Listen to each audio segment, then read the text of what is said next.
प्यारे विद्यार्थियों, आपका हमारे channel history on finger tips में स्वागत। आज हम 12th हिस्ट्री का अध्याय नंबर 10 उपनिवेशवाद और देहात करवाने जा रहे हैं।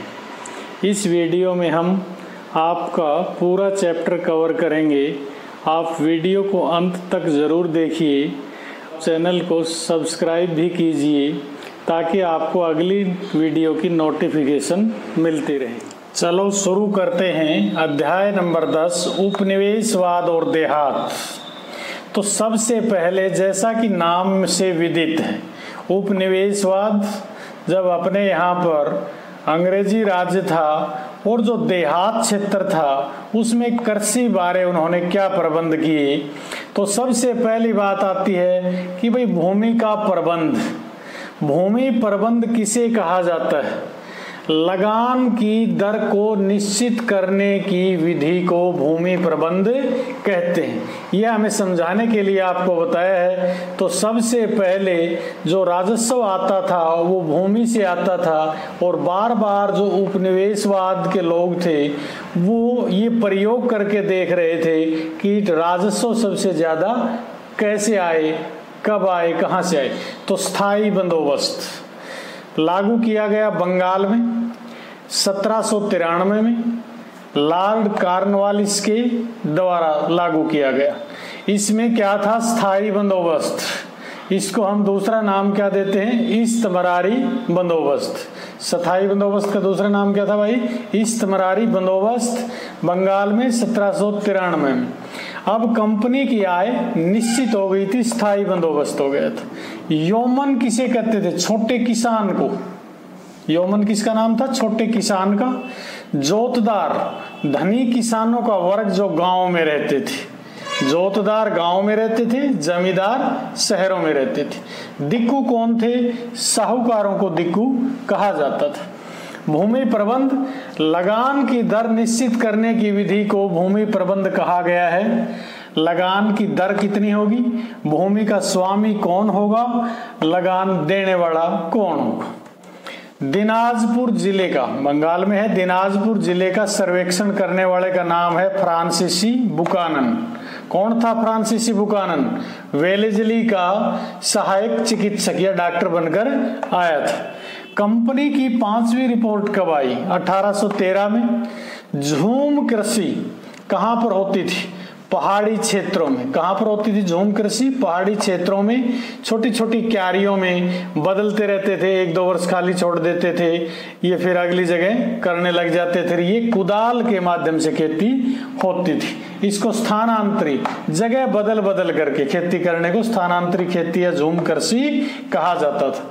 खिराज, जो ये पहाड़िया क्षेत्र में रहने वाले लोग हैं, ये जब इनके यहाँ इस झूम कृषि से उत्पादन कम होता और खाने का काम नहीं चलता, तो ये मैदानी भाग में आकर के लूट मार करते थे और मैदानों से जो टैक्स वसूलते थे उसे क्या कहते थे? खिराज। सांथाल विद्रोह। सांथाल ऐसे घुमक्कड़ लोग जिनको 1832 में अंग्रेजों ने, जो जंगल के साथ का क्षेत्र था वो उन्हें भूमि पर उपजाऊ बनाने के लिए दिया गया, तो नाम आता है दामिन ई को। सांथालों को अंग्रेजों द्वारा प्रदान की गई भूमि का नाम क्या था? दामिन ई को 1832 में प्रदान की गई। लेकिन 1855 आते आते हालात ये कर दिए गए कि इनके ऊपर बहुत ज्यादा टैक्स लगा दिया गया और इन्होंने विद्रोह कर दिया। इस विद्रोह के नेता कौन थे? सिद्धू एवं कान्हू। ये किसके खिलाफ था? सीधे सीधे सरकार के खिलाफ। अगला एक विद्रोह है दक्कन विद्रोह, जिसकी शुरुआत 12 मई 1875 सूपाग्राम से हुई। ये किसके खिलाफ? ये सरकार के खिलाफ नहीं था, ये साहूकारों के खिलाफ विद्रोह था। अब बात आती है, हमने देखा था ऊपर स्थायी बंदोबस्त, एक दूसरा है ये जो रैयतवाड़ी बंदोबस्त है, ये 1820 में। कहाँ पर? बंबई और मद्रास क्षेत्र में। महलवाड़ी कौन सा है भाई? महलवाड़ी। महलवाड़ी 1822 में। महल पूरे गांव को कहा गया है, ये पंजाब में या मध्य भारत में या उत्तर क्षेत्र में शामिल था।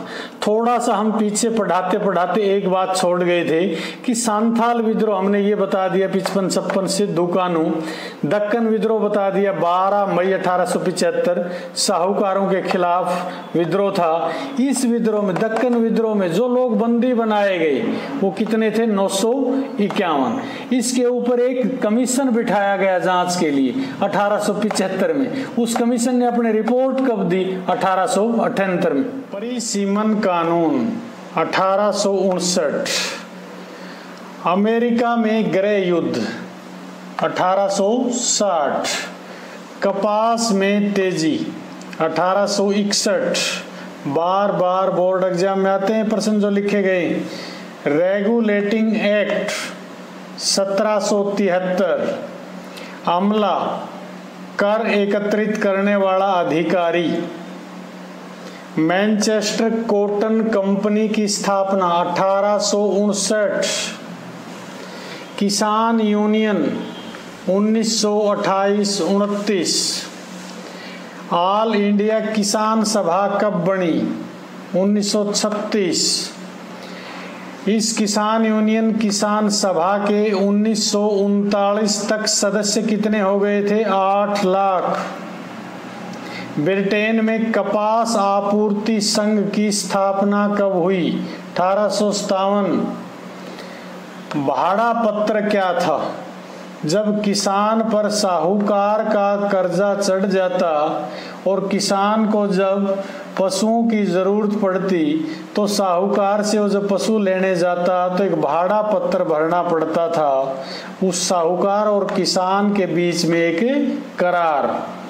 अंग्रेजी शासन का सबसे बुरा प्रभाव किस पर पड़ा? कृषकों पर। अंग्रेज अपने यहाँ क्यों आते थे? आर्थिक हितों की पूर्ति के लिए। टेनेंसी एक्ट क्या था? अंग्रेजों द्वारा किसानों की दशा सुधार हेतु बनाया गया कानून टेनेंसी एक्ट कहलाता है।